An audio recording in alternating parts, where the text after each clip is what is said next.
Hello, my friends. How are you? My name is Luis Piluso. I'm a producer, songwriter, and mixer.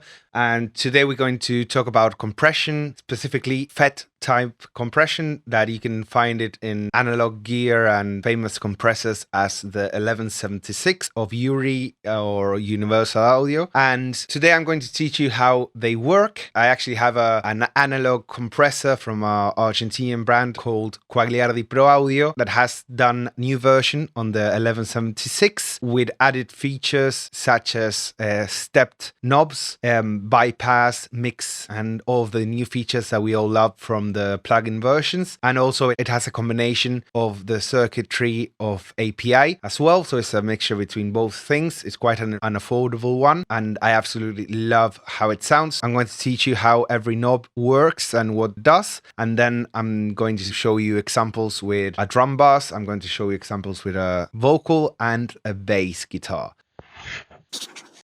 So if you are excited, as I am, please leave a like, consider subscribing if this kind of content is useful for you, and tell me what other videos you like to see in this channel. So first of all, I'm going to give you a little taste so you can hear for yourself and first listen to what a compressor does.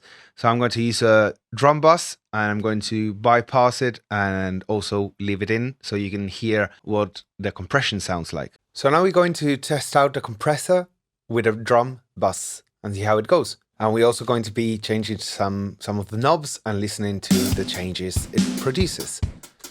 The dry drum kit sounds like this.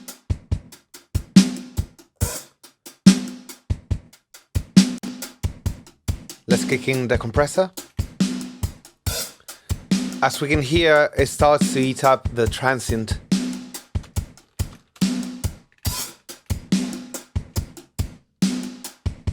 And that happens because the attack is too quick. So let's slow that down.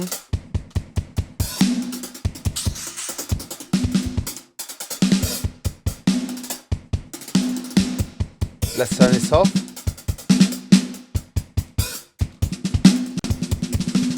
On again. And we can hear how the room gets bigger. Now let's do some parallel compression. Let's bring the mix down.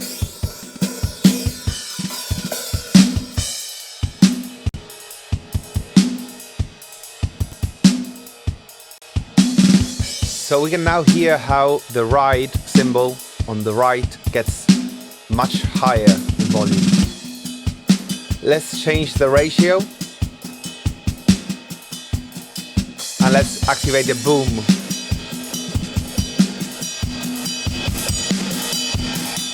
Wow. Let's get a high pass buttons in so it doesn't take the low frequencies. Wow, this is out of control. I love it. Let's get it in parallel now. I turn down the mix knob so it's not that much. So let's now go for our more subtle compression.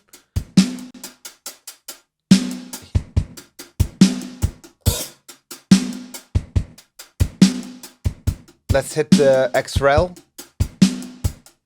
Makes it like softer. And once you have it deactivated, it's much punchier. So let's get like limiting ratios now. Let's play with the attack and the release to get a punchier sound. Everything's more in your face now. Sounds great, doesn't it? So I'm going to teach you every knob what it does. So this is very important to know that an 1176 is quite a famous compressor. I think it's probably one of the 3 most used on the market. So you have input control right here. You have an output control as well. So the input knob allows you to control how much information and sound you're bringing into the circuitry of the compressor. So if you have something that's a bit low, you can actually pump it up. It has two transformers for the input and the output, which they sound amazing. Then you have an output control. So if you have compressed the signal, naturally you get a lower signal, so you get a lower volume, so then you compensate with the output. Then we have the two most important knobs for me in the compressor. That is the attack and the release. The attack is the amount of time it takes once the signal has risen above the threshold. It's the amount of time it takes for the compressor to react 100%. And you can hear this kind of differences very much on a low frequency instrument, something that has low end and top end. You will hear by changing the attack amount that the EQ of the sound changes as well. So that's really cool to make some EQ moves without using an equalizer. Then the release is how much time it takes for the compressor to come back to its natural point of equilibrium. Also, one of the cool things about release is that it allows you to control the sustain of the signal. So for instance, for low frequency instruments like a bass drum or a bass guitar or a synth or something like that that contains low frequencies, like I said before, you have to play with the attack amount so you can have the complete frequency spectrum, or you can actually take advantage and take out some of it. So if you want something with lots of attack, normally you'll have a slower attack setting. And if you want things to come right in front of you, having a quick release helps a lot. So a slow attack and a quick release will allow you to have things in your face and very aggressive and big as well. So that would look something similar to this. Then if you, for instance, have a quick attack and a quick release, that will kind of limit your sound. It'll make everything more even. So that allows you to then push your vocal forward, for instance. Then if you want to have a quick attack and a slow release, that will be very useful for if you want something to be in the background. For instance, background vocals. I love that setup because it automatically puts things a little bit behind, and it allows you to choose which instruments you want to have them forward and which instruments you want to have behind. Then we have the ratio. That the ratio is the parameter that allows us to have a smooth compressor or a more aggressive compressor. By this, I mean that, for instance, we have ratios from 4:1, 8:1, 12, and 20. So these numbers, what it means is that, for instance, if I have the setting on number 4, that would mean that for every 4 dBs that go past the threshold, we only have 1 left. So it reduces 4 dBs to 1. Only the things that are above threshold. Then if we have 20:1, that means that for every 20 dBs that go past the threshold, we are left with 1 as well. So that would behave kind of as a limiter. Then we have a mix to have dry and wet. It's not completely bypassed when you have it in dry. It's still going through the input and output transformer, so it gives you like a nice sound. It's the amount of parallel compression you want to use. Then we have lots of different buttons that the original unit didn't have. Like we have high pass frequencies, we have 80 and 120, and we can combine them actually. They are one pole filter, so that means that it's probably 6 dB per octave of reduction, and it allows you to have, for instance, for a bass guitar, if you wanted to compress the attack of the strings, you want to have this engaged, so the low end breathes much more and it's not so compressed, but the mids and the highs are. Then we have the boom button that I love it because it changes everything. It's like a all buttons in, but totally berserk, and it's, I don't know, it does something really magical. It's similar to the new function on the Distressor, I think. Then we have the X Reel that changes the relationships of the transformers. It gives you a slightly different sound. Then we have a link button, which we can link to units of this ones and actually combine the different settings. And then finally, we have a bypass button that is not the kind of bypass that you know and works on a software VST or plugin. What it does, it just turns off the compression circuit. So for instance, the famous guitar of Led Zeppelin Black Dog is actually a guitar going straight from the preamplifier to two 1176s with the compression bypassed. So you get all the saturation from the input and output transformers. So now I'm going to give you a couple of examples with bass guitars so you can hear how the compression works with the high pass and the rest of the settings, and how you can actually equalize the sound of the bass from the compression. So now let's go to the bass, and the bass without any compression sounds like this.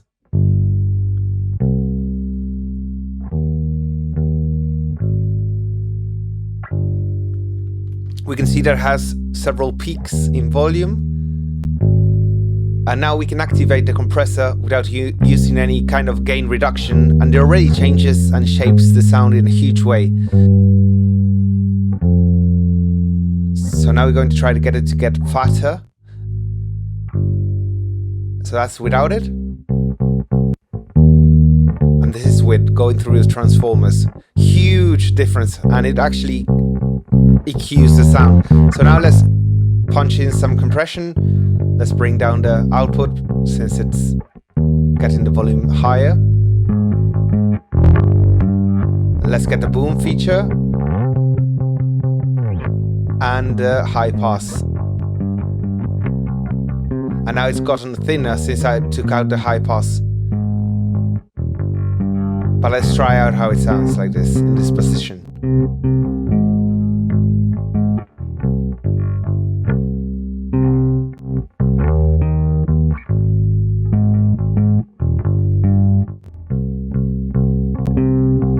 It sounds like it roars. There's like a saturation through the transformers that you can actually diminish it by clicking on the X Reel button. It's subtle, but it makes a difference. We can take out the compressor and just use the transformers and the input and output section. Let's get it back on. Let's get the volume a bit lower. Let's get a release going slower and a faster attack. And let's get a slower ratio also.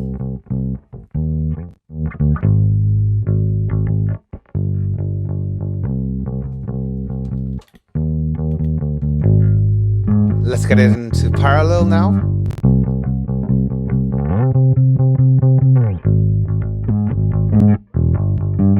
It's very nice. Now, before I show you the vocal settings, I want to talk about something that is actually quite cool. Is that even though our digital converters have some kind of limitants in the amount of voltage that it can output, because we have +4 dBu, but if you're using like so that would mean that if you are going from your DAW, from your software into the compressor, you have a certain limit of the amount of voltage you can put into this, which will still work and sound very good, but you have another way of using it as well, that you can use a preamp, an analog one, before you go into this. And that will allow it to work with higher voltages and have a much bigger headroom and do much heavier compression. So you have both options. They are really cool. I'm going to try them out and let you know. I've been using this for the past couple of months and it's actually changed everything. I love it because it works very well for vocals. It's like there's no questions. It's really good because it allows you to have like that nice saturation from the transformers. So it's not a transparent compressor. It has lots of things. And then you can do like very heavy compression to a vocal and without even noticing it that much and have it sit in the mix perfectly. It really has been a game changer to my mixes, and I think the price, I think they're rated around between $450 and $500, so it's a really good point, and I strongly recommend them. They're really good products. So now let's hear how it sounds with vocals. Come we have my good friend Michelle Nassar singing here. We don't know tomorrow. We're only using the left channel. Hold my hand and I'll show you a place I know. Let's go for Come a strong on, compression. let's go. We don't know tomorrow. Hold my hand and I'll show you a place I know. Come on, let's go.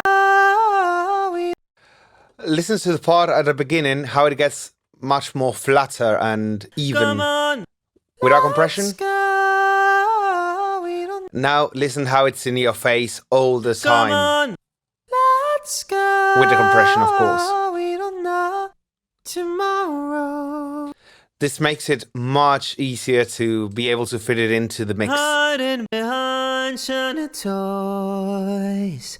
glowing bright, you can see that I hide a story I can let go. Much more even, right? So yeah, that's how a FET compressor works, and this is the classical 1176. If you don't have this unit, you'll probably find a plugin that does the same thing. So let me know what other kinds of compression you want to learn about and listen to some examples, and let me know if you enjoyed this video. Please subscribe, it helps the channel a lot. We are trying to grow and teach pro audios and show different brands that probably are not the ones you are seeing on YouTube all the time. So have a great day, leave a comment, leave a like, subscribe, everything you know how to do. So I'll leave you a link right here to my studio tour so you can see how I work and how I work a lot like with international clients and things like that. My name is Luis Peluso. I'll see you in the next video.